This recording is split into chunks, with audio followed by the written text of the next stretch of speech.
Hi everyone, welcome to Speed Up Your Manifestation. My name is Daphne, and today I wanted to share with you a clip of Abraham Hicks. I've been listening to them for a few days. I've heard about them a few years ago, but you know when you don't know much about manifestation. I had a hard time at that time to connect with whatever they were saying. It didn't make sense. They were speaking a lot about vibration, and I didn't understand that term, how to meet the vibration. But I came to realize that it's whether it's the law of assumption, law of attraction, we're all talking about the same thing. So if you're one of the people who get triggered with the word vibration, I suggest you get over it, because Abraham Hicks says a lot of very interesting things about manifestation. And when they're talking about being a vibrational match, when they're talking about being a vibrational match with your desires, it's the same thing of saying being in the wish fulfilled, right? It's the same thing. If you're manifesting money, you cannot be a vibration to it if you keep saying how broke you are and you're afraid to spend anything because you think it's not going to come to you or whatever, right? You think money is limited and you don't have any, so you're not vibrating with money. So it's the same thing. You're not being in the wish fulfilled of money. So it's the same thing, guys. It's the same language. And in this video with Abraham Hicks, I really liked how they talk without saying it about the victim mentality, because I noticed something that I used to do a lot. We know we are the creator of our reality, but when things happen that we don't like, we tend to blame people and other things. We have a hard time sometimes to realize that we create that, right? So this is a very good clip. I suggest you to watch if you're feeling stuck right now in your manifestation journey. You might get more insight of what you're doing right now that might be blocking you. So keep watching. Because sometimes you say, I want it, but. So you contradict your own desire with your belief of where you are. And that gets a little tricky, doesn't it? Because the vibration of your desire and the vibration of your belief must be a match, a vibrational match, before you can allow yourself to realize it. So if you've been practicing the idea of how something is slow to come, or how it hasn't come, or how it never comes, or how you hardly know anybody that ever has that experience, then you may be practicing a vibration that is preventing what you want from being realized by you. And that really is what creating your own reality is all about, isn't it? Life helps you to define what you desire. Do you believe, and this is not a test, we just want you to contemplate it for a little bit, and then we will evaluate you and judge you. Do you believe that you do create your own reality? Yes. And do you believe that you really can be or do or have anything that you desire? Yes. Provided you find a way to vibrationally be in alignment with your desire. And isn't it interesting how what is, which is not as important as you want to make it out to be, isn't it interesting how what is gets so much of your attention? Let's talk about what is. Even more, let's talk about how what is came about. Let's talk about how what is has been what is. And now you're beginning to realize that the more you talk about what is, the more you practice the vibration of what is. A belief is only a thought you keep thinking. So if you are observing what is and talking about what is and explaining what is and justifying what is and rationalizing what is and defending what is and explaining what is and trying to get somebody else to understand your perspective of what is, there it is, isn't it? Then you're keeping an active vibration going that may not be serving you, because in that belief that is contrary to what you want, you are introducing resistance into your vibrational output. You like knowing about your vibrational output? Do you get it? That you are outputting in every waking moment, that you are emanating a vibration? And that law of attraction is matching that vibration with other things like it. That's why it's easy to get on a roll with something, wanted or unwanted. We like to use the word momentum in conjunction with the words law of attraction, because law of attraction is the maker of momentum, and momentum is the result of law of attraction and your focus. So whatever you're giving your attention to, because of law of attraction's response to your vibrational output, it's gaining momentum. So a really good thing to ask yourself is, what's gaining the most momentum in my experience? The new idea of what I want, or the now awareness of what already is? Am I keeping myself from moving forward because of my attention to what is? Yes. Am I keeping myself from moving forward because of my attention to what is? Yes. Well, Abraham, am I keeping myself from moving forward because of my attention to what is? Can't you hear us? Yes, yes, yes, yes, yes. What is often is a wonderful thing to focus upon, because sometimes you want a continuation of some of what is, but sometimes you don't want a continuation of some of what is. So you want to be a selective sifter. And so then you say, yes, I'll do that soon. I'll do that soon. And we want to help you to give yourself the benefit of the doubt here. Give yourself a break, because you can't all of a sudden begin believing or thinking so differently than what you have been because of momentum. Esther has a love-hate relationship with the San Francisco Hills. She couldn't believe that people actually lived there and drove there. Imagine being at the top of one of those hills. You take your car out of gear, you take the parking brake off, and just to see what might happen, you push your car from behind just a little bit. And then you realize that you're pretty sure you know what's going to happen. So before the momentum gets too strong, you step out in front of it and you let the car bump up against you, and all is well, because you stopped the momentum in the early stages. But you wouldn't want to be at the bottom of the hill stopping that car. That momentum's going to mow you down. And so sometimes you have a momentum of beliefs. The beliefs that you hold aren't serving you. They're sort of, sometimes you say, it's like my thoughts are thinking me rather than I am thinking my thoughts. And we say, well, you're always doing the thinking, but law of attraction plays a big factor in the thoughts that you're currently thinking.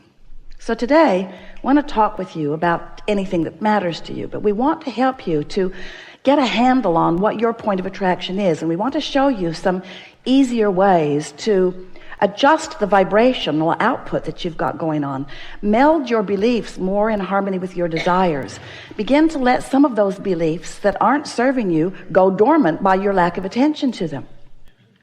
But you can't all of a sudden let something go dormant that has momentum going. That's like saying, okay, I'm going to push my car, and right before it crashes into the bay below, I'm going to stop it. And we say, probably not.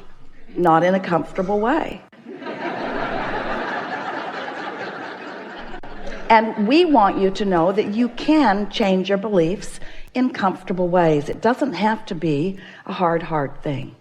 Someone said to us the other day, and this is going to annoy you as much as it annoyed this person, our response. This person said, how do you get rid of doubt? And we said, before you get it.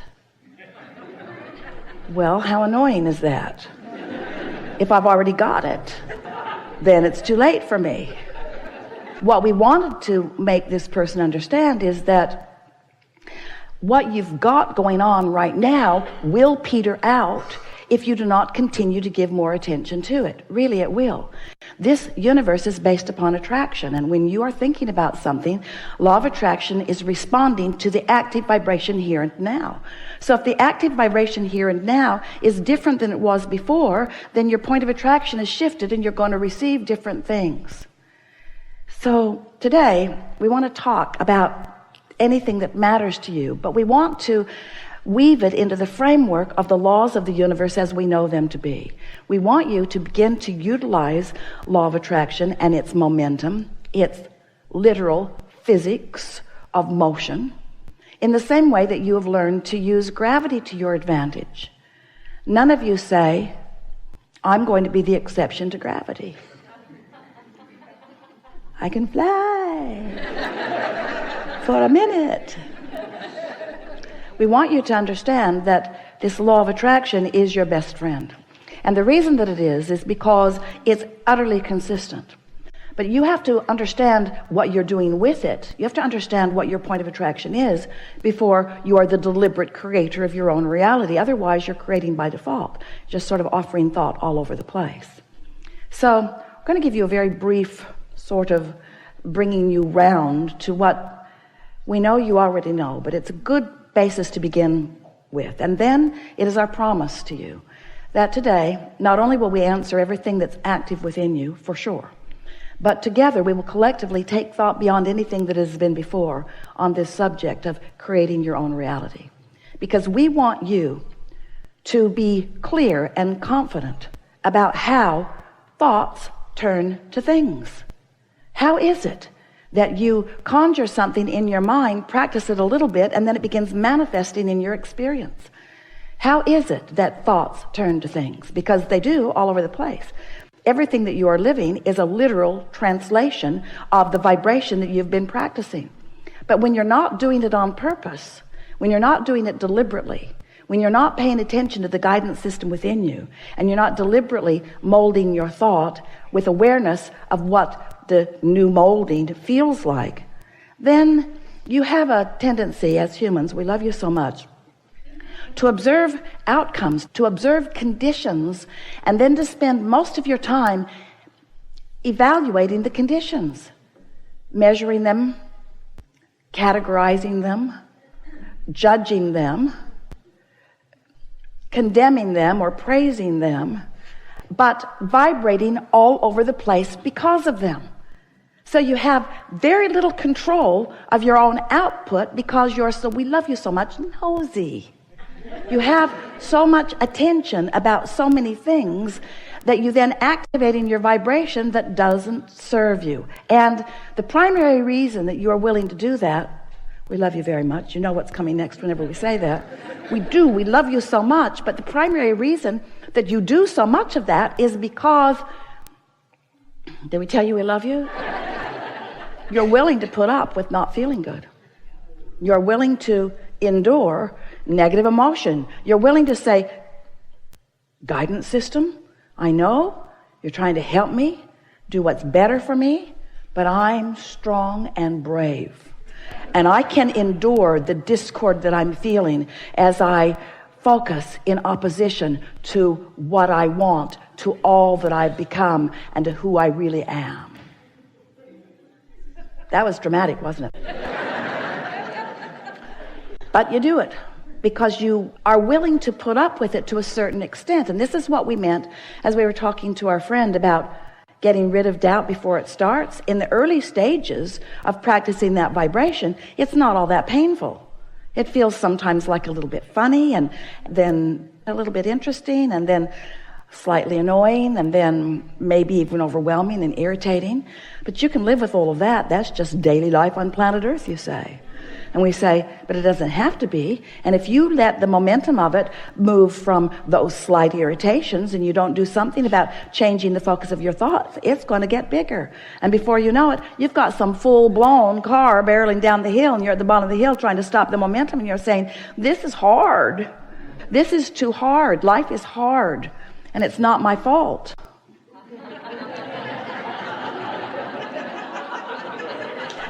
I blame my mother. She should have warned me. She shouldn't have warned me. She should have done something. She should have not done something. Poor mother, she can't win. And so once you realize that you have control now, so yes, there's momentum now, and yes, it's playing out now, but it can change because you have the ability to change your perspective. You have the ability, and these are the words we want you to leave here remembering forevermore. We're going to give it to you in a context that you've never considered before.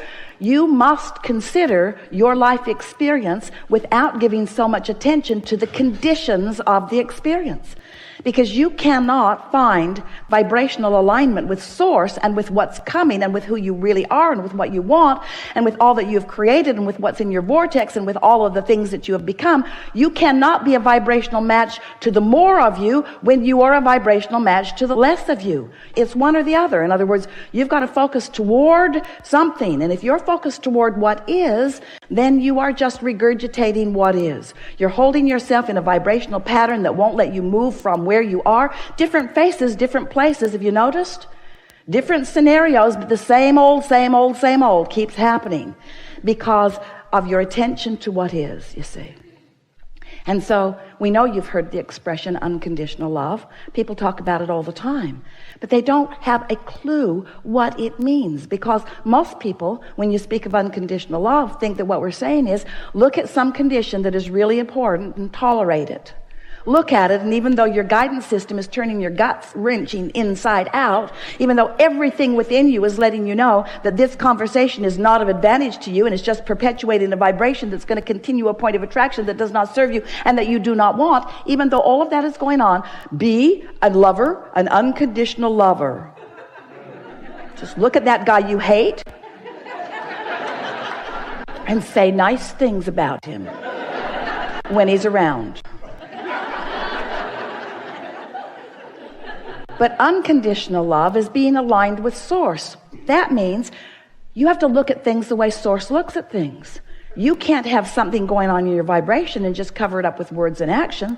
That's not unconditional. That's based upon the conditions. And so we know it feels a little uncomfortable in the beginning of this discussion, but it is our promise to you that by the time you leave this gathering today, you'll have a clear understanding of how to tune to who you really are and what you really want, rather than to the current condition that is introducing resistance into your vibration. And that is all that is required.